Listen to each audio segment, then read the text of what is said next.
You're listening to the What is a Woman podcast, hosted by the Catholic Family Podcast. Hello, everyone, and welcome back to the What is a Woman podcast, hosted here on Catholic Family Podcast. My name is Holly, and as always, I'm joined here by my mother, Mandy. We are excited to be back for episode 11, and we kind of said what we were going to be talking about this week. Last week's episode, this part of the chapter of our book leads into the topic of condescending. Yeah. So very interesting topic, and one that is a little bit hard. When you say condescending, most people think negative about that. And the proper use of the word is not in a negative term.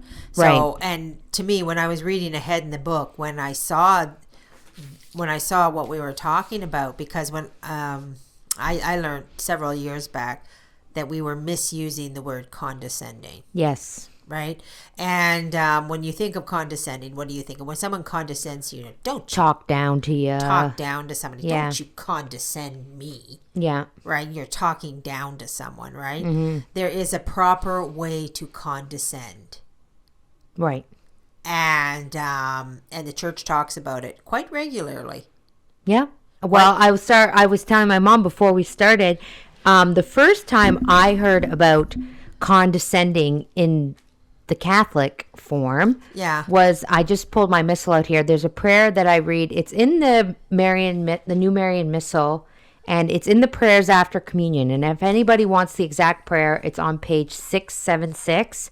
So I'm just going to read. It's a long prayer. It's called A Universal Prayer for All Things Necessary to Salvation. And this prayer was by Pope Clement IX. So it's a long prayer, but I'm just going to read you this one section where it says, let me always remember to be submissive to my superiors, condescending to my inferiors, faithful to my friends, and charitable to my enemies.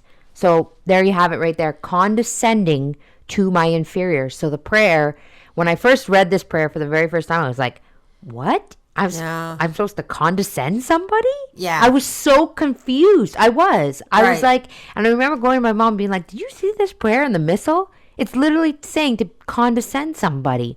Because I always grew up hearing that someone condescending was negative. Well, because it is negative. It would, yes. The way that the world condescends to people, they talk is negative. It's a snubbery. It's talk down your nose to people like, oh, you're saying, look at you. You're beneath me. You're the dirt beneath my toes. Yeah. You know, kind of thing, right? But to properly condescend to somebody is to bring yourself to their level. So you bring yourself down. You think, what was the example you told me? You become equal to them. Saint Elizabeth of Hungary. When she goes out to feed she's a queen, and she brought herself down. She brought herself to the level of the poor. So that when you're talking to somebody, they don't feel you're beneath them. Right. You bring yourself down. And it's very important for us. I think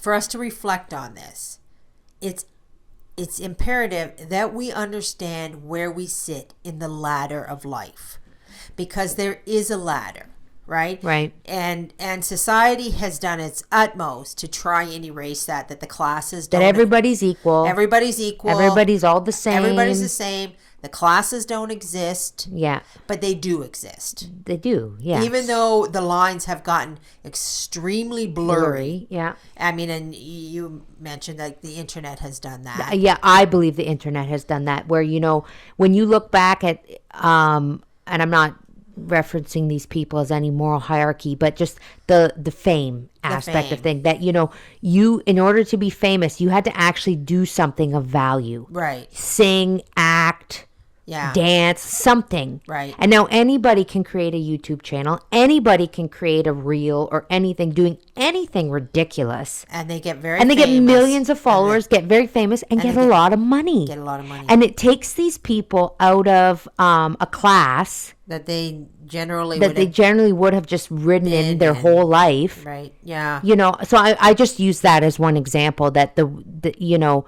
back in the day, without the internet, these people would have just stayed in that class. But yes, and also most people became middle class. Yeah, like that and there's a term for that. It's called blue collar? No. Bourgeois. Oh, bourgeois.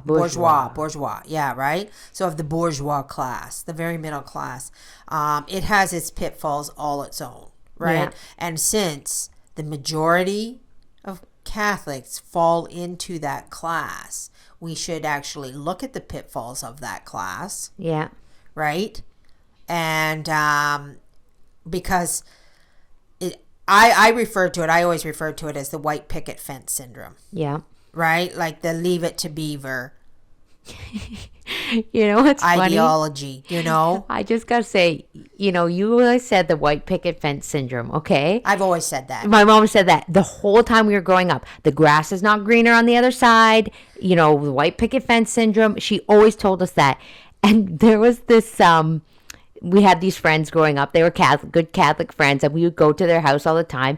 And I don't know if you remember this, but on their road, there was a house on the corner, and they had this white picket fence. Right. Do you remember this? No. Anyways, there was this white picket fence that came out from their house, right? It was really weirdly placed. It was diagonally. What was to stop people from cutting through the corner, because they lived on the corner. Right, yeah. And my mom, I remember, like, you were giving us I like to call them your little sermons, in the car on the way to our friend's house. And you were talking about this white picket fence syndrome. And we drove by this house. And I remember I looked out the window. I'd be like, there's a nice white picket fence. I wonder if that's what she's talking about. You know, it's so funny. It's so funny when you say these. Because you're a kid and you're just like, she's always going on about this white picket fence. I'm like, those people have a white picket fence. It's funny to me. And I'm like 7, okay? Like, to listen to this and to think I was always going off talking to kids who are so literal. Yes. Like, kids are very literal. When you say black is going to be white, kids are going, black will be white. You know, well, because I remember looking at that house, and to this day, that the white picket fence is gone, because these people, they still live on that street, and I was there recently, and the white picket fence is gone. Whoever bought the house or whatever, they got rid of it. But I remember that house, and I remember as a kid always looking at that house and going, that's the white picket fence, so I shouldn't want what those people have. Like that specific house, you know? Like, I could never want that house in my life. It has a white picket fence. Well, that's somebody else's white picket fence. As we can see, the damage we are doing to our children without even knowing it. But anyway, so I still, when I drive by that house, I chuckle to myself every time, because I'm like, I will never want that house. There's the white picket fence syndrome.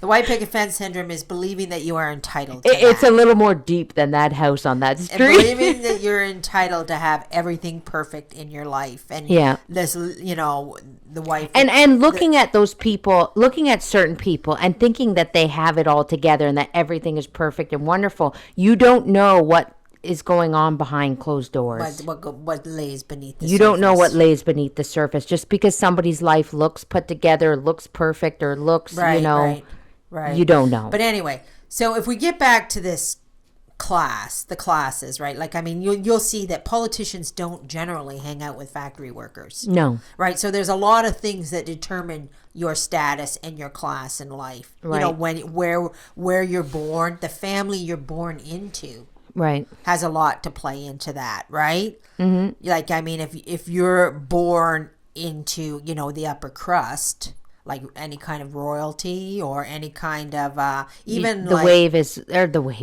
road is already set for you. The road is kind of set for you, right? In the material aspects of the world, right? The way you're going to view things and people is kind of laid out for you. Mm-hmm. So we have to put that into perspective, and where do we sit? And we have to find our place on this ladder. So if we are to be any remotely close to successful, like what did it say there in that prayer about condescending to those who are inferior to you? Yeah, condescending to my inferiors. And what did it say above that? submissive to my superiors. Submissive to my superiors, right? So there's very few people that are at the top of the ladder. And we've mentioned that before. Yes, we've mentioned that before, that pretty much everybody has a superior. Yes, they have a superior. And at the very, very top, everybody has God. Yes, right? Yeah. So there's your superior at the very, very top. So you have to find your place on this ladder. And in order for us to even remotely come close to being able to do our mission, this is probably probably a big job for us. To figure out where you are. To figure out where we are. What place you're at. What place we're at. And I may have mentioned, too, that Jordan Peterson does have the Personality 5 test. Yes, I think we talked about that before. We have talked about it before. And in there's a category, it's called politeness. Okay. And you can be the most polite person in the world and score very low in this category, because politeness doesn't actually mean how often you say please and thank you. Right. It means are you able to figure out your place in life? Like, hey, I just want to segue for 1 second, because that was the example I was looking for passive aggressive. What? Is when people say please and thank you. When somebody said, so I'll use this example because it's actually happened to me before, where somebody, you're going through the drive-through and the lady passes you your coffee or whatever, and she doesn't say anything. And then you go, you're welcome. Yes. You know? Yeah. And yes. I know, and that is an exact, so just because you, like, a lot of people do that. And that's common. And and they think they're being polite. They think they're not that they're being polite, but they think that they're going to show you, they're technically condescending you. Yes, they're talking down to you. They're talking down to you. Like you didn't know you enough. didn't have the gall to say thank you or welcome or whatever. You didn't have enough class, or you didn't have enough. So I'm going to point that out to you to say thank you. Yeah. So now I'm going to, remind you that you're really beneath me. Yes. I can say you're welcome, but you can't. You can't say thank you or whatever. The vice versa. You know. And I mean, people don't say thank you a lot of times. Maybe they are rude, or maybe they just were busy. And I've had it, honestly, I've had it happen to me before, where I'm rushing into Walmart or whatever, and someone holds the door, and I'm in, and that's on me. Like, I should have said thank you, but I'm in the zone, and I'm like, I gotta get my milk or whatever. Yeah. And then the person holds the door, and they go, you're welcome. And I'm like, oh, thank but you're just like, oh, sorry. Like, I wasn't intentionally trying to be rude. Right. And I've had it happen to me before. So that's how you know it's actually a huge error in society. Yes. Right. And they feel totally justified in doing that to you. Right. It's the way they elevate themselves compared to you. So, I mean, whatever they were doing for you wasn't actually a true act to begin with. Because they would have just been like, oh, okay. Because when you do a true act, you don't need acknowledgement. You don't need acknowledgement or recognition, right? Mm-hmm. But anyway, so if we get back to the ladder, right, and then we understand that there are classes, and we understand, I mean, there's a lot of street people out there. Mm-hmm. There's a lot of people living in very vile circumstances. Yeah. You can go the internet will show you them. Like, and it's really heartbreaking is what it is, right? But as Catholics, as I said, we generally fit into the middle class, the bourgeois, right? Which the pitfalls of that are that we can become very big snobs, right? We can become very snobbish. I was going to say complacent, but no. We can become. What do you mean? Well, we have a thing where we have to keep the bad away. The riffraff, Yes, we have to keep. We can't be scandalized. We can't be scandalized, right? Yeah.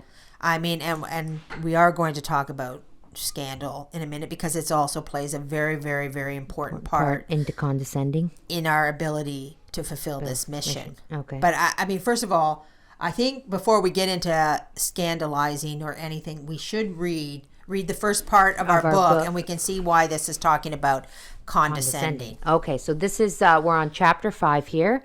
And so, quote, a woman who is impressed with the holiness of her apostleship may find in everything a means of exercising it. There is no circumstance, no action, however trivial it may appear, that may not furnish her with an opportunity of preaching Jesus Christ, without even being suspected of any such design. In fact, it is preaching Christ to pay a visit to a light and frivolous woman, or to receive her visit with the view to raise her mind and her heart for a moment above the trifles which habitually occupy her." End quote. Right. So it's talking about visiting a light and frivolous woman. Right. Right? So that there are people out there that are not at our spiritual level. But that we should come down to theirs. But we have to come down to theirs to make and we don't mean like come down to theirs. Like don't like we have to be able to make them feel that they're on the same level as us. Okay, yeah. Right? So, okay. So if we think about this for a minute, because first of all, we have to decide: are we a light and frivolous woman? Yeah, we might be. We might be the frivolous woman. We need to figure out where we are, not just on the ladder of life, but the spiritual ladder. The spiritual ladder, which is right? very more important than the ladder of life. And the spiritual ladder, and one of the biggest things we have to remember about the spiritual ladder is how it works. It's like the mystical body. The members pull each other up. Right. Right? If you're very high on the spiritual ladder, it's your job to pull others up. Yeah, but you don't go directly to the bottom, right? Right. Okay. So this is how we have to be patient with other people, and sometimes we're not very patient. We're just pointing fingers. Right. You know, we're saying you're not doing this and you're not doing that, and well, look at this person. They're not praying the rosary every day, or they're not. You know, I don't know what. They're not dressing properly. Right. Look at, they're calling themselves a Catholic, and they're not. They're not dressing the way, you know, a Catholic should dress, and they're not doing this, and we get very, very judgy. Right.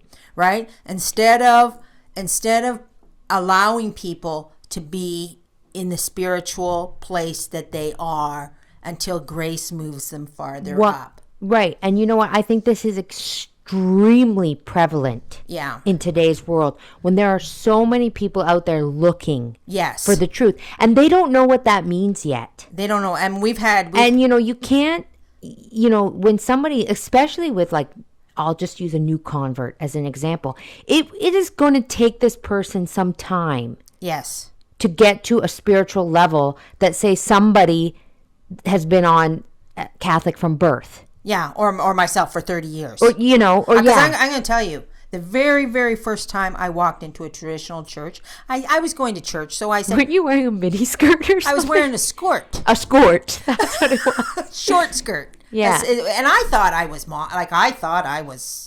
modest. Yeah. Like, I thought I was going to church, I had to dress up. Well, you didn't know any different. I didn't know any different, right? Yeah. I mean, by world standards, I was completely covered. Yeah. You know, it had sleeves. It had. Yeah. I mean, not even that I knew that having bare arms was not really that acceptable. You know, and it was a skirt, so it was like a shorts under a skirt. No, a short skirt. It was a shorts with.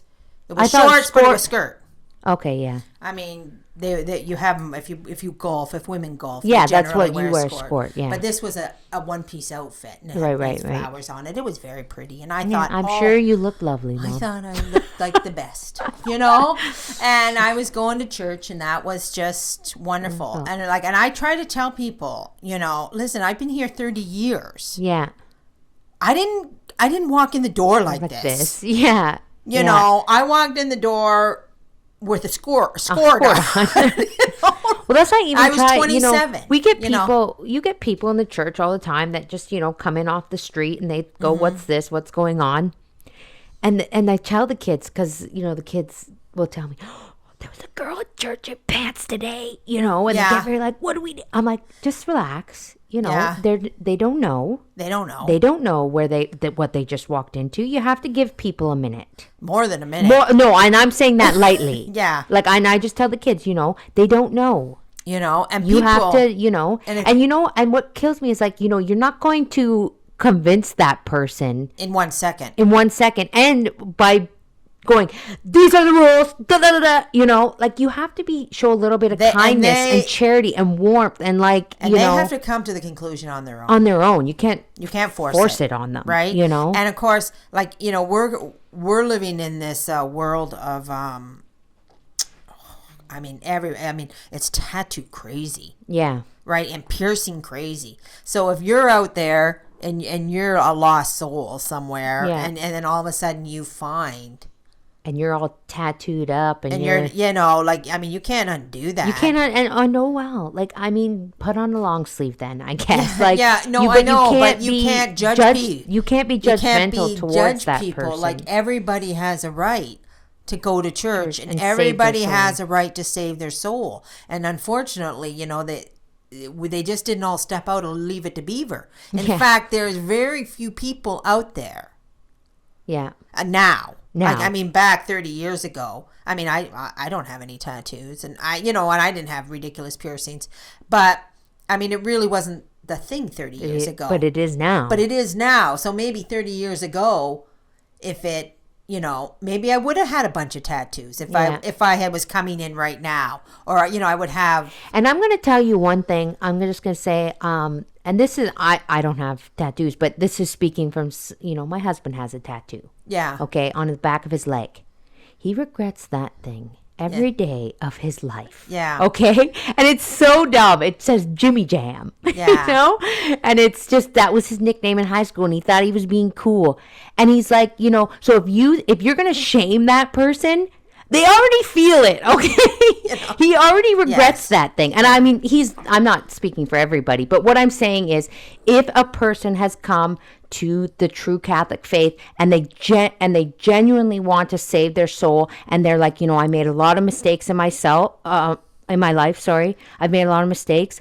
They feel that shame already. Yes. Okay? Yeah. They don't need it. They don't need a bunch of Pharisees. They don't need it being shoved back in their. They already feel it. Yes. Especially with something like a tattoo that can't be a piercing you can take out. You know, like you can move on.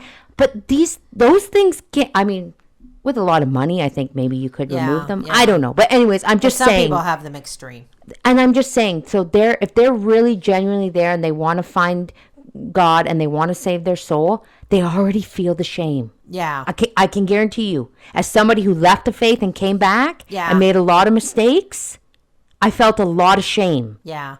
And I can tell you right now that if it would have been shoved back in my face, yes, I would have been out that door again. You have to allow people the space to draw the conclusions on their own and to get the grace to make the move to say, oh, maybe I should wear a skirt. When I'm coming to church, or maybe I should, you know. And in fact, and everybody in the world is also they're involved in a lot of activities too.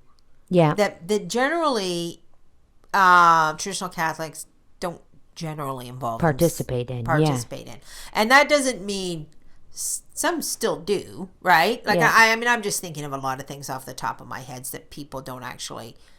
You know, because it's very worldly. Yes, yeah. Right? But these people are in the world. That's where they were. They're not going to just, you know, I mean, let's be real. We're not all St. Paul getting knocked off our horse and blinded. Right, you know? Right. Like, they have to, it will be a gradual thing for these people. Mm-hmm. And they have to be like, pray and do the work. Yes. And then for God to say, and then for them to realize, oh, you know what? Maybe I shouldn't do these things anymore. Or maybe I should throw out that music collection. Yeah. You know, like maybe and that happens. Oh, I feel like that happens over time. I mean, speaking from somebody who's been 30 years, I might have said that a few times. And I mean, some people do come in hot. Yes. Some people do come in hot and throw out the TV and throw out the music and throw out the clothing and throw out everything. Yeah. I'm not saying that can't happen. Right.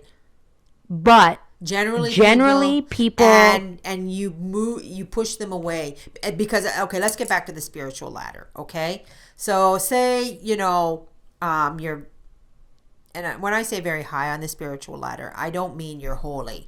I mean, you have a very good understanding. Knowledge, and you participate. You do all the practices. You do all the prayers. Right. You go to you go to daily mass. Yeah. You do all the things, right?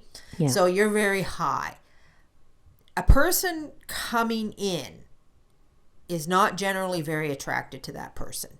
No, they're not, because I mean, if you look at the saints, right? They call it being a fool for God. Well, right? look at Saint Bernadette. Yes. They mocked her. Right? You know? Because they don't grasp that level, right? But maybe on the chain of holiness, there are people that go to the church that are more relatable. Right? They're more relatable. So a person who comes in off the street is more inclined to go to the most worldly person in the church. Yeah. To be able to feel that, like, to be look, and this is how they would view it. I'm going to say, there's a normal person. Yeah. I can come here. They got normal people here. Yeah. Because that's how it works. You don't just go, you just don't start and go, whoop. Yeah. Right to the top. Right. You guys can't see, but she raised her hand. I raised my hands, right? I'm talking with my hands, and so if we are on this spiritual ladder, have to acknowledge that we may not be necessarily very relatable to people. Yeah. So we have to condescend. Yeah. We have to come down to their level. And that does mean, like, this is not a physical thing. That doesn't mean you have to change your wardrobe and, like, you know. No, it just means you have to change your personality. It's a personality thing. You have to you have to come in with sincere charity and make a person feel like they're, you're fine. Like, cool. You don't say, we don't do that around here. Yeah. You don't do, like coming at them and just pointing out everything they shouldn't be doing. Yeah. Is going to frighten them off. Right. I guarantee you that. Well, maybe I can't guarantee that, but I shouldn't say that. But in most cases, because I've seen it. I've seen people come to the church and be told things and then leave. They don't come back, or they don't. Mm-hmm. And I mean, whatever. That's not on people. I'm not saying that's on people. No, right? Usually when they don't come, a lot of people come and then something will rile them. And they don't, but that's not, you can't. And then they're like, they cannot align themselves and that to just means thinking. That they weren't spiritually there at all. Yeah. I think anyways. Yeah. They weren't ready. Right. They just, for whatever reason, they were rejecting God's grace. Right. But we're talking about an apostleship here. Right. We're talking about how to help these people. Right. So if we are going to help these people and we are going to save our own souls. Right. The charity has to come first, and condescending is part of that charity. Right. You can't hold yourself above other people. Right. Well, I mean, everything about our religion tells us we can't hold ourselves above other people. Yeah. Those who are last shall be first. Humility, constantly. If it weren't for God's grace, you would be that person. Mm-hmm. If it weren't for God's grace, I'd still be wearing a skirt. It's just that simple. I'd like to think you'd eventually change out of the school. Or I'd be wearing, let's not even talk about what I've been wearing, because I've seen it out there. You were in the 80s. And I would be one of them, and I know I would be. Yeah. So it's just, so anyway, so, Let's Should we read a little bit more from the book? Yeah, the book goes on to tell you how to act, right? It says you're Christ-like in your actions. You preach Christ by your actions. And I mean, that's what the gospel says. The gospel is when you're living the gospels, right? When you're charitable, when you're kind, when, like Jesus with Mary Magdalene, when he went to the house of the sinners and the Pharisees were like, Matthew 7. Yeah, I was like, well, why don't you join us? That's from Jesus. That's from Jesus. One of our favorite lines. Yeah, I don't really think that St. Peter said that. Well, he might I'm sure they were outraged. But but I mean, like, in those words, it sounds very modern, Like, I don't really think they talked like that. But, okay. Shall we talk about the scandal yet? Or not? maybe we'll talk about the scandal first before we read any more. Okay. Because we have to put this into perspective. Last week we said, what did we say? I wrote it down here. What we said. Papers are all over the place. We said last week in the book. When a woman has acquired by her age and experience a position which permits her, without danger for herself, the cause which she advocates to extend the sphere of her zeal, right? So when we were talking about, how zealous a person has to be out in the world, right? It said very clearly here, when a woman has acquired by her age and experience, right? So to go out into the world. So the thing about this is the ability to understand the difference between giving scandal and taking scandal. Okay. Because both of those things are sins. Right. You can take scandal and you can just as easily as you can give it. Right? So if you take scandal, and if we don't understand this, we're not going to understand our ability, whether we have the ability to even participate in the world, right? Okay, yeah. I mean, a good example between the easy example I always use between giving scandal and taking scandal, right, is you're a young girl and you're wearing a bikini. Oh boy. Right. So you go out and you're a young girl and you're wearing a bikini. I'm an old woman. She's saying she's talking to me, but she's not talking about me. You guys know, this is very nerve-wracking because she's pointing at me, but she's not talking about me. Right. She's giving an example. So you, as a young woman or girl, you're giving scandal to maybe other Catholics. Well, look at her. She's wearing a bikini. I can wear a bikini. It's okay to wear a bikini. Yeah. You're giving scandal to boys, to men. Look at, who are looking at you. Yeah. Right? You're causing scandal. You're not causing scandal to me. Yeah. I'm an old lady. Sorry. Right? Sorry. Right. No, exactly. Right. So if I see you in a bikini, I can't go, oh my gosh, you're giving me, scandal. Like there's no scandal. Yeah. Because to give a person scandal means you have the power to take them away from God. Right. And you're not going to see a woman in a bikini and go, oh, I think I want to wear a bikini today. Yes. She's wearing a bikini. Right. So for me to take scandal means I'm allowing somebody to take me away from God. Yeah. Right. So if I go out into the world and I see things or do things or am places where things are going on, in order for me to be scandalized by what's going on, I have to be able to say they have the power to take me away from God. Right. So Jesus going into the house of sinners. Yeah. Did they have the power to take him away from God? Well, no, he is God. Right. Exactly. Yeah. They don't have that power. But even St. Peter, he did invite them. Yes. Because you're with me. Yes. I'm God. Are you really going to say that these people have the power to take you away from me? Right.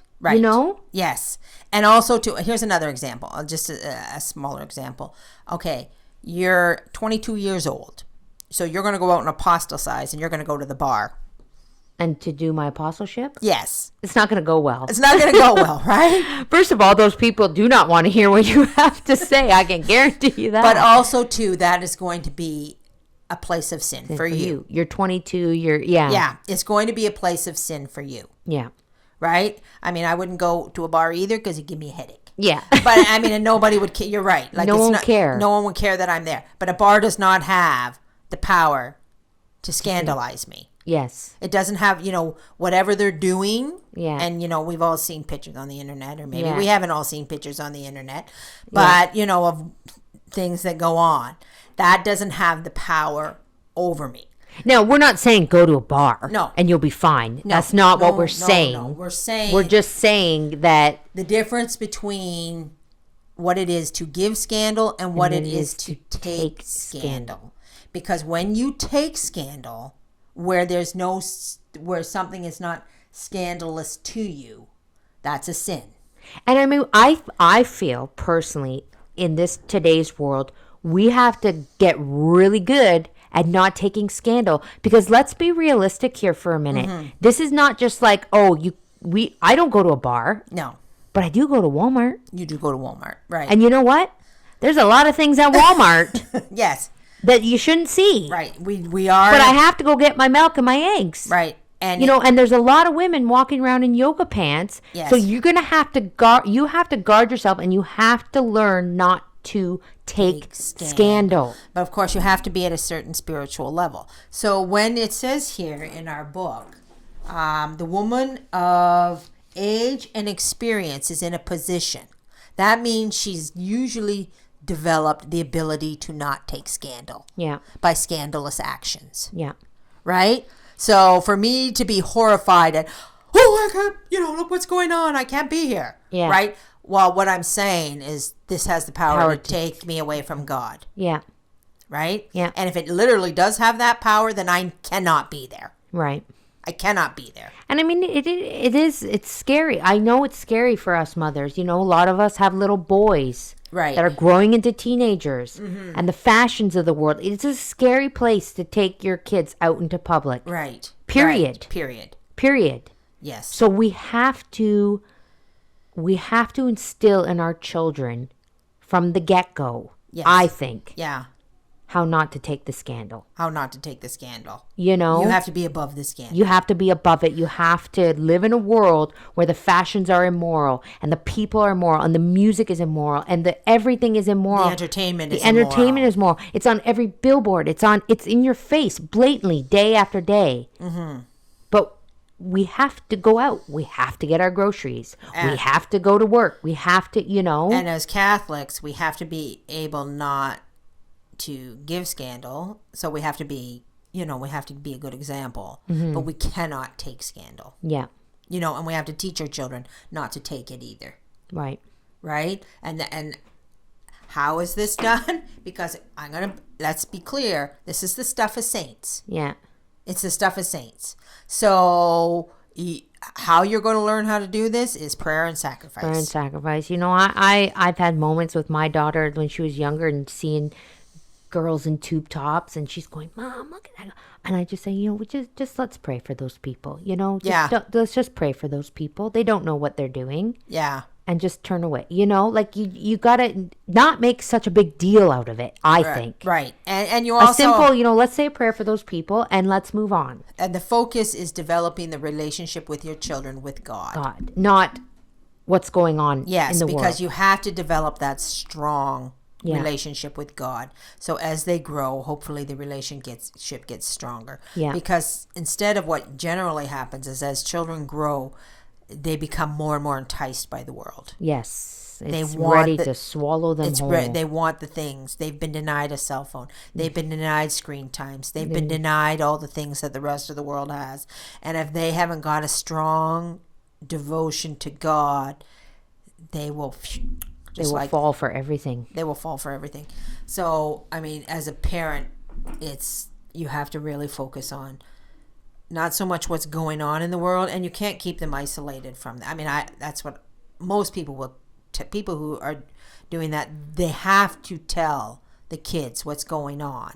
Well, because or else they are going to leave you. They're not going to live with you forever. They are going to go get a job. And they have to learn I can't imagine that. When you guys were teenagers, it was just normal. I had my first job at 13. Yeah, I know, but it was just a normal thing. Like, you knew that your kids were going to get a job. They were going to go to school. They were going to be productive members of society. And you just were, were teaching them these things. But the world isn't so The world anymore. isn't so now. So, I don't really know. But, that's why we have to be prayerful and just count on God. But anyway. Yeah. So why don't we read a little more? Okay. So I just want to confirm here. Yeah. Sorry, everyone. She's pointing. I'm pointing. My mom made some marks here. Okay. So, quote, when a woman has acquired by her age and experience a position which permits her without danger for herself and the ease which she advocates to extend the sphere of her zeal, she ought not to shrink from the mission. You're not reading. You read, that's just last week's. Oh, I didn't flip the page. I'm like, didn't we just read that? I thought, that sounds familiar. That's why that's marked out. Sorry, ladies. Let me try this again. Quote, The extravagance of fashion and the immodesty of certain women who, unable to attract attention by a cultivated mind or polished manners, endeavor to draw upon themselves the eyes of others by flattering the bad passions of the heart. Such females are only living carcasses. Living carcasses, yeah. It's pretty harsh. Attracting corrupt souls around them as dead bodies attract swarms of insects. End quote. Yeah, isn't that harsh? Grouch.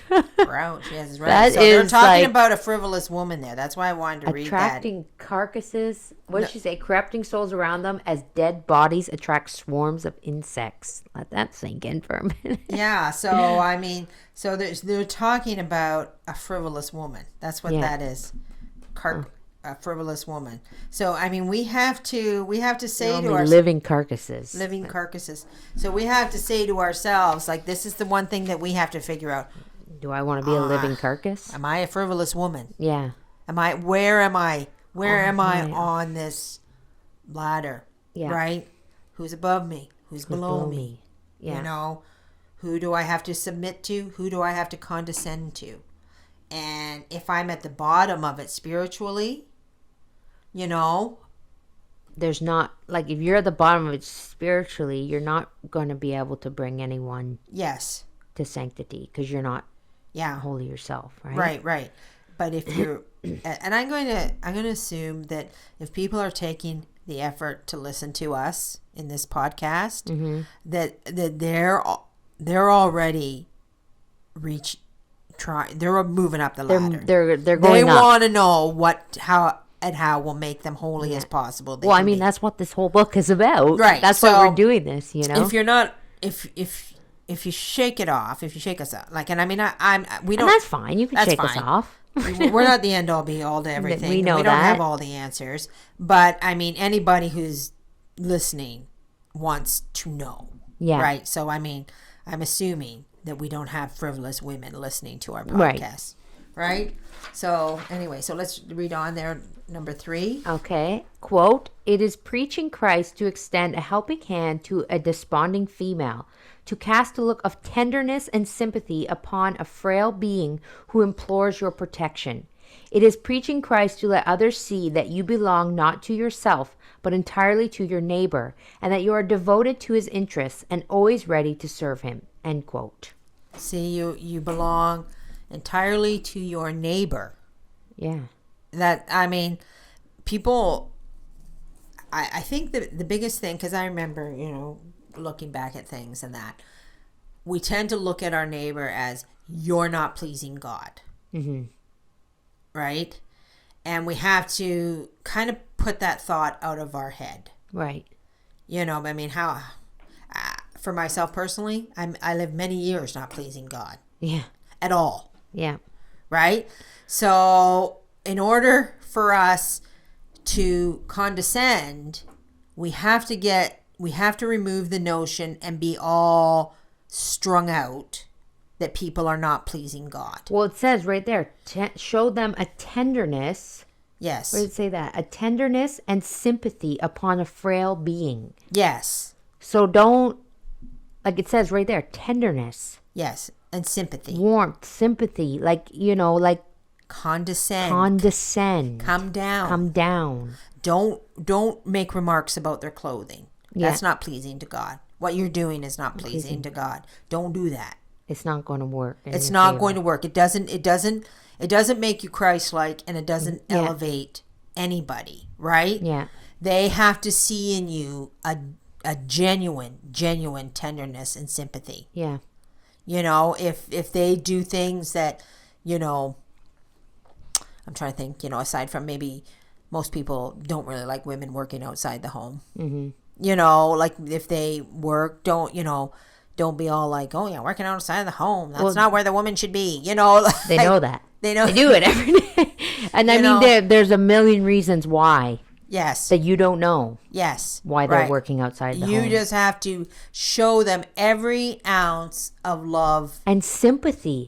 So yeah, so if you are a stay-at-home mom and God has blessed you with that, you know, consider yourself blessed. Yes. And show these women some sympathy because, you know, I don't have to leave the home to work, but I do have to have a job. Yes. For reasons that are my own, and it's not easy. Right. It's very hard. It's very tough. And instead of having that thrown back in my face or anybody's face that has to do that, it'd be nice just to hear a little, oh, I'm sorry. You had to work today, but at least you got to do something, or anything. I can't even think of anything off the top of my head. But or even like, hey, I know you got to have a job. That must be awful. But how is it? Yeah. Like, how's work? How's it going? Are you like stressed? Are you, is everything going okay at work? Yeah. Because, like they have to. Regardless is they're there, whether they actually, and you know what, whether they have to or even whether they want to. Yeah. That even is none of your concern. Right. That's what they're doing. They will be accountable to God. Yes. For. Yeah. So you coming in and going and giving them a talk on why they shouldn't be working. Yes. Is going to do absolutely nothing. Right. I will tell you that. It will do nothing. And it's very judgy. And it comes off as judgy. So they're not going to be like, oh, so-and-so said I shouldn't be working. You know what? Maybe I shouldn't be working. Yeah. It's not going to go that way. Yeah. No. None of it ever goes that way. No. Like passive aggressive, and all that. And that's where I think they're saying this tenderness and this sympathy. You have to have this sympathy for people that are beneath you. Right. You know, if you're a stay-at-home mom or homeschooling mom, and you're baking the brownies, you're making the rosaries, and you got all your charts up on the wall, and you got your white picket fence. You're very bourgeois. I hate that word. It sounds so weird. It's a French word. But that's great and that's wonderful. I mean, you're very So then that means to me sounds like you are in a position to come down. Yes. Yeah. You are the perfect person that is in a position to come down. You have to be very grateful. Yeah. Very grateful and very sympathetic to those. Even something as simple as like you can kind of like, I think you can kind of be like, hey, you know what? I know you work and I know you're busy, but I have these great charts. Do you want to have one? Yeah. I'll photocopy one for you. Yeah. This really worked for me. Yeah. Yeah. And whether they do anything with the chart, they might take it home and might go, whatever, lady. Yeah. But I think that's okay. Yeah. Like, I think that's a way that you can kind of condescend and without being like. You just treat them like you just have to treat people like you're the same. Yeah. You're the same. You're the same as me. Yeah. Regardless, right? Regardless of your situation versus mine. Yeah. So what's So let's go on here. Let's see. Was that 4? Okay. So, quote, finally, it is preaching Jesus Christ to remain in the world in order to teach others how to live in it as if they did not live in it, to teach them not to be attached to it, not to love it, and to consider it a painful necessity to be obliged to have frequent communications with it, end quote. Yeah. So, we have to live in the world. It says so right there. Yeah, it doesn't say everybody, right? It says that. Finally, it is in preaching Jesus Christ to remain in the world and to teach. So by preaching Jesus Christ, we remain in the world, right? Because how can you be a light if you're in a cave? Now, that's right. Yeah. Now, I'm not going to take away from the people that are in the cave. No, because they're doing a lot of sacrificing, a lot of reparation, and a lot of hard work for people. Right. So if you're, there's... But not everybody's in a position to do that. But most people are not. And most people are not. Like, right? We have families, we have kids. And I was very, I hate to bring it up, but I was not shocked was the word, but like how many people actually didn't know who Harry and Meghan are. Yeah. And I mean, I hate to bring up the subject, but and I'm not going to say that's a bad thing that you didn't know. If you don't, then if you don't know, if you're able to live in a world where none of this is relevant for you, none of this is relevant to you, what is going on in the world is not relevant to you, then hey, all the power to you. But I feel like this is where we're talking about condescension. There's a lot of people, and there are a lot of Catholics out there that aren't at that level yet. That are not at that level. And also too, they haven't turned off the media. They haven't, and they may be buying into this. I mean, you work on the internet. Yeah, that's my job. I don't. So it's in I just your write face. Craft articles. Don't I know, worry, but guys, you, I don't do anything like. But you have to be. But it is. You I can't to know what's trending, and I can't shut off my computer. And you can't shut off your computer because it's literally putting food on my table. You know. So I mean, and how many people? I mean, and I don't. For the first time in my life, perhaps maybe in the last year, since we closed the store because of COVID. Mom. Oh, the pandemic. Don't say that. Right. Anyway, since we closed the store, this is the first time in my life I have not lived in the world. Yes. In the last year. Yeah. Where, and it's very, very pleasant. I'm going to say it's very, very pleasant. I would say, that I'm still on the internet. I don't watch any local television. I don't see any. In fact, I commented that I would not know anything. And in fact, my internet is very tailored to me. Well, and what's funny is I don't see anything local. We were somewhere. We were at I think it was a Taco Bell or something, or some kind of a restaurant the other day, and they had a TV playing, and it had local news on, and there was some story that came on local. It's not even important, but I was like, that happened. Yes. Wow. I don't even know what's going on locally because everything is so broad. Yeah, now. Narrow. It's actually narrow, not broad. No. I mean, I'm not getting local. I'm getting what's going on. My computer is filled with what's going on with the world. Yes. As a whole, not what's going on in my small town, little rinky-dink town. Yeah, we have a Facebook group. That's the only way I know what goes on in our local town. Yeah, it's the Facebook group. It's a Facebook group, you don't watch the news. Everybody posts on it, their complaints and their whatever they post. Who knows? And sometimes I don't even look at that because it's not. I don't want. I personally live in a situation where I don't care what's going on at the arena. Yeah, I don't care. The food drives, and I don't care about all the stuff that they perhaps are doing. And I've lived in a small community, the same small community. My whole life. Yeah. Right? So I went to the high school in the same small community. I went to the high school you went to. You still see the people that you went to high school with grocery shopping. I still see the people I went to high school. Not now because the grocery store burned down. But that's another story. That's how small this town is. But anyway, so sorry. But the thing is that I'm still and we had our retail store was in this. It was in the same small town. So constantly people were coming in, and you had to know. You had to be abreast of what was going on. You had to be. And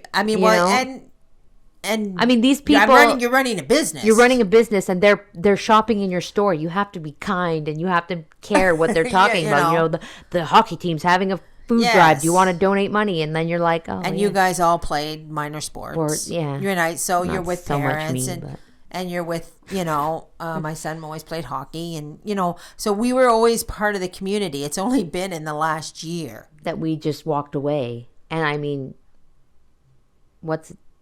I don't want to say the C word. Helped with that. Helped us to walk away. But that helped us to walk. Said it. We've already said it. We just walked away. It was easy to just walk away because it seemed like the whole part world of the world was. And I'm going to say, when I read this about, and obviously due to the comments, there were more than one person who had no idea about the royal family. About the royal family, right? And which is on a global stage. Mm-hmm. Just up, up there with Francis and up there with Trump. Yeah. It's a global stage. So they're living, there's more than a few of us out there living. Yeah. Without knowing what's going on in the world, I guess. Yes. And that's great too because, and then, you can more focus on God. But this chapter here is telling us to be in the world. And you know how I've longed to be a Hutterite. Hutterite? What are they? Hutterites? Hutterites, yes. Hutterites, right? So we just have this nice little Catholic community. So right now, my mom she lives out in the middle of nowhere pretty well. Yeah, in the She country. has a few neighbors in the country. She doesn't want to leave here. Yeah. She wants to grow a garden, so she never has to go to No Frills or whatever grocery store. She says, I don't want to leave. And I said to you, what did I say the other day? Well, you better get a cow and plant some vegetables. Yeah, and I'm an awful gardener. Everybody knows it. Yeah, everybody knows it. We all talk about it. No, I'm just kidding. But anyway, so there are people that are doing it. That's great. The book tells us to be this light in the world. I don't have the answers for that because I am walking away myself. Yeah. Well, you're trying to walk away, but at the same time, I do really feel, and this is, when I say this, ladies, I say this from a person who left the faith, left behind everything I knew, all of it, to dive headfirst into the world and buy all the delusions and buy into everything and said the nastiest things about my religion and my faith. I did. Yeah. Okay? So this comes from a person who did that. There are people out there, Catholics or even people trying to find the faith, that need help. Yes. They do need help. Yeah. And, you can do the prayers and the sacrificing for them, yes. But I do believe that a lot of that, now that I've read this book, or I'm talking about this book, and even that prayer that I say every day after, or every time after I receive Holy Communion, they need the condescending. Yes. They need you to come down and not judge them. Yes. And for me, part of that is when we talked about Harry and Meghan, I was talking about that from a place of somebody who has been in his shoes. Yes. Not as a royal prince, but somebody who abandoned their family. Yeah. Said the nastiest things about their family. Yeah. I didn't do it on a global scale. Yeah. But I was him. Yeah. I was him. So I'm saying that from somebody who has been in his shoes. Right.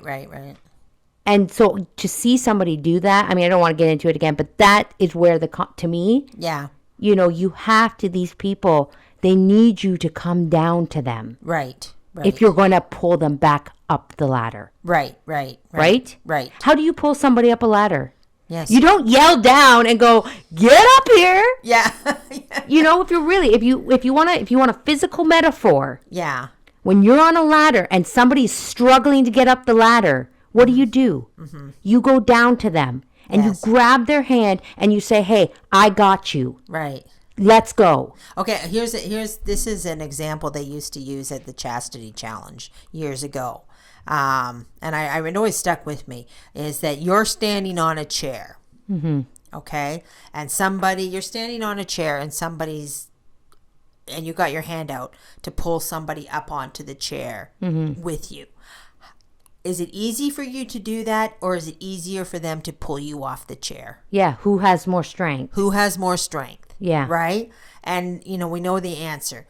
It's easy to get pulled off that chair. So get down off the chair. Yeah, get down off the chair. And help them up. Right, exactly. Yeah. And it was a great example, I thought. Years ago I heard that, and it just stuck with me. Mm-hmm. So anyway. So I just think that I think this is a great chapter. Yeah. I think so far this might be my favorite chapter. This? Yeah. Well, I really like it. Yeah, no, when I was reading ahead, I got excited. I was like, oh, they're talking about condescending. I know, and it's just so funny to me because, like I said at the very beginning of this episode, I will never forget reading that prayer. And I was almost like, are we even allowed to say that? Yeah. Condescending? Isn't that a sin? Yes. Like, I was so confused. I was like, Pope Clement is really telling us to condescend people? We just don't know what condescending I just didn't know what it actually meant. And that's actually what happens with a lot of stuff. Yeah. A lot of stuff when the meanings of words change. Well, and on that subject, I did just want to say, something that I've learned over my years of being a Catholic, and I've really had to, I'm saying this myself. Yeah. I can tend to be very, we all can really be a little bit narcissistic. Well, are you kidding me? We're born in 1962. I'm born to be a narcissist. But anyways, and I've had to tell myself, when I'm listening to a sermon online or I'm listening to a talk or whatever, not everything is for me. Yes. You know, not everything is for me. Not every talk is for me. Not every book is for me. Yes. Not everything is for me. So I really have to sit back and say, you know what, if this doesn't interest me, I'm going to just shut it off. Right. And maybe it'll help somebody else. Maybe it'll help somebody else. You know? I'm going to tell you, a classic example of that for me is Novice Order Watch. Yes. Yes. Right? He's doing great things. Great things. Wonderful things. But they're not for me. But it doesn't apply to you because you're... I never watch anything that has to... If I hear the word Francis... I'm like, I'm out. Don't care. Don't care. Right? You know? So I can see... Because, and even when Father, and we have so many new people in the church. Yeah, and a lot of them come from the Novice Order. This is all new to them. And they don't know anything. This. They need to hear it. And so you know what? Some Sundays you have to sit back and go, you know what? This sermon doesn't really apply to me. I've been born and raised a Catholic, you know? We're talking about this again. Oh, good. Yeah. But you can't, you can't be like that. You can't be like that. It's not for you. It's not for you. It's for these the other people who need it. Who need to hear that. And and especially if you're raising teenagers right now, you cannot afford to be in a cave. No. You cannot. Because they will be looking for it. Because you have to prepare. For what's coming down the pipeline. And you have to prepare these kids, and you cannot prepare them. You cannot send them out. If you don't know yourself what's out there. If you don't know yourself what's out there. Yeah. Now is not the time to be taking scandal. Yeah. Yeah. You have to get out there and you have to find out and you have to prepare them. Yeah.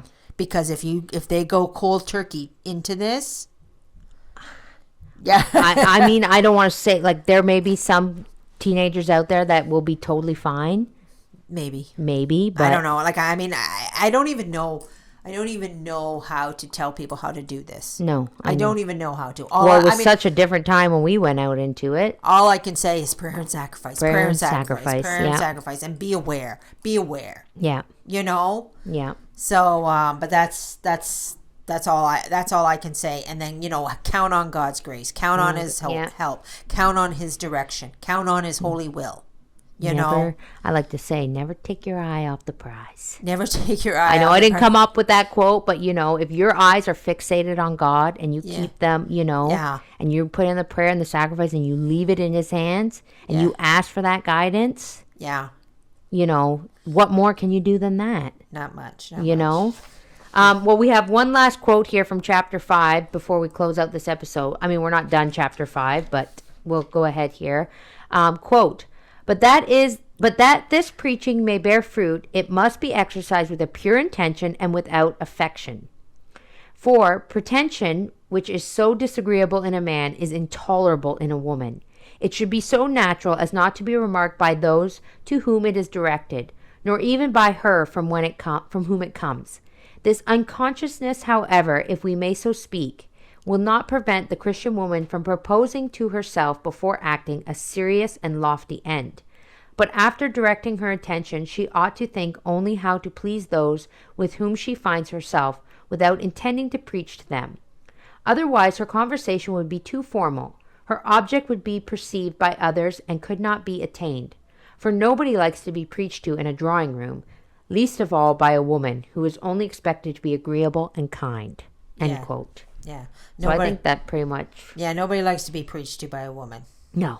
Right? And so, I mean, there was a lot of stuff there that we didn't actually read, but it was how to preach Christ. And it was basically in your actions. Yeah. Visiting the sick, visiting the poor, helping people, And basically, again, preaching, well, you just said nobody wants to be preached to by a woman. So if you can't preach, what better way to show them by your actions? It has to be by your actions. Well, it has to be. You have to be, and I'm going to say one thing, and this has happened a few times in my life when you watch the Gospels played out right in front of you. Mm-hmm. You're just like, that's from the Gospels. Yeah. It happened to me. It happens all the times, right? Mm-hmm. And I'm going to use an example, and it just kind of floors you when it happens, right? I'm standing there, and somebody I know was getting married. They were getting married, and Father McKee, and we're just standing there talking, and Father McKee says, well, if this doesn't work out, like, because the person had to convert to be a Catholic, he said if the marriage,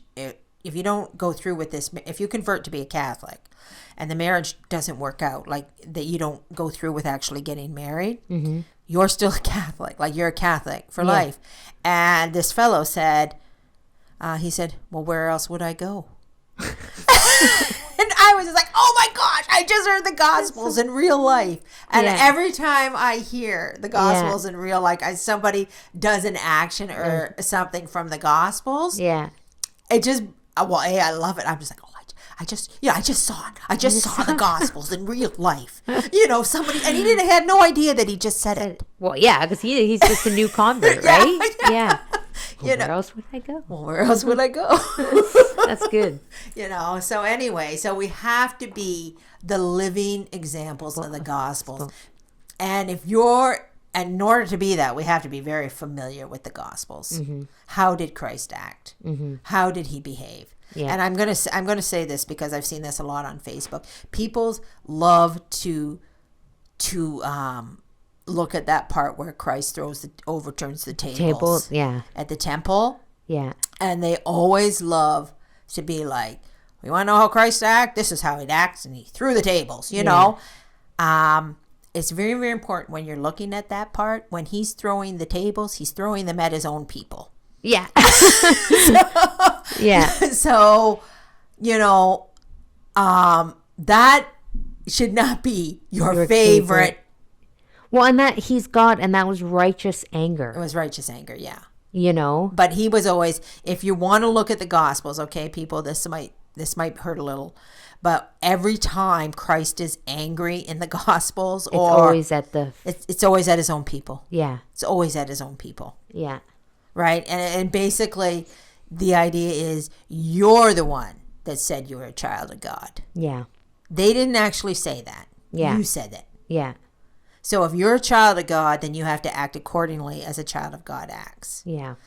So, when we're living the Gospels, we do not want to be the people that Jesus is actually angry at. It's funny when I think of the Gospels, and I always relate so many things back to Mary Magdalene. Yeah. I do. Well, that's because she's the biggest follower of Christ and the first sinner, really. I know, and I just look at that and I go, she came from this place of just sin and complete mess, and and she to me just loved our Lord. Yeah, well, just loved him. She's in the gutter. Yeah, she's absolutely in the gutter. And he raised her, and he said, "Your life has value." Yeah, So I look at her I'm like, that's making children. Oh, my mom's gonna cry, guys. No, I'm not. I'm not. No, you are. Oh my gosh, this just took an awkward turn. Just a minute while she pulls herself together. I'm pulled together. I'm fine. It's just the thought. I know. It's a beautiful, beautiful. To me, it's the most beautiful. Well, no, I shouldn't say the most, but it's a beautiful example of. Okay, she's gonna cry. I can't. I gotta stop talking. No, well, maybe we better end the podcast. We better end it. We're going over an hour, anyways. We'll leave you with the thought of Mary Magdalene and our Lord. And and how beautiful that is. My mom's got to go pull herself together. No. She's actually crying. Okay, Steve, we do have feelings, everybody. We do have feelings. We are women. What is a woman? Someone with feelings. Anyways, so we're going to continue on. We'll finish up chapter 5 in next week's episode because it's almost done. And then we'll be back next week for another great episode. So I hope that you all have a very blessed week. And our Lord bless you and Our Lady guide you always. And as always, Saint Teresa, pray for us.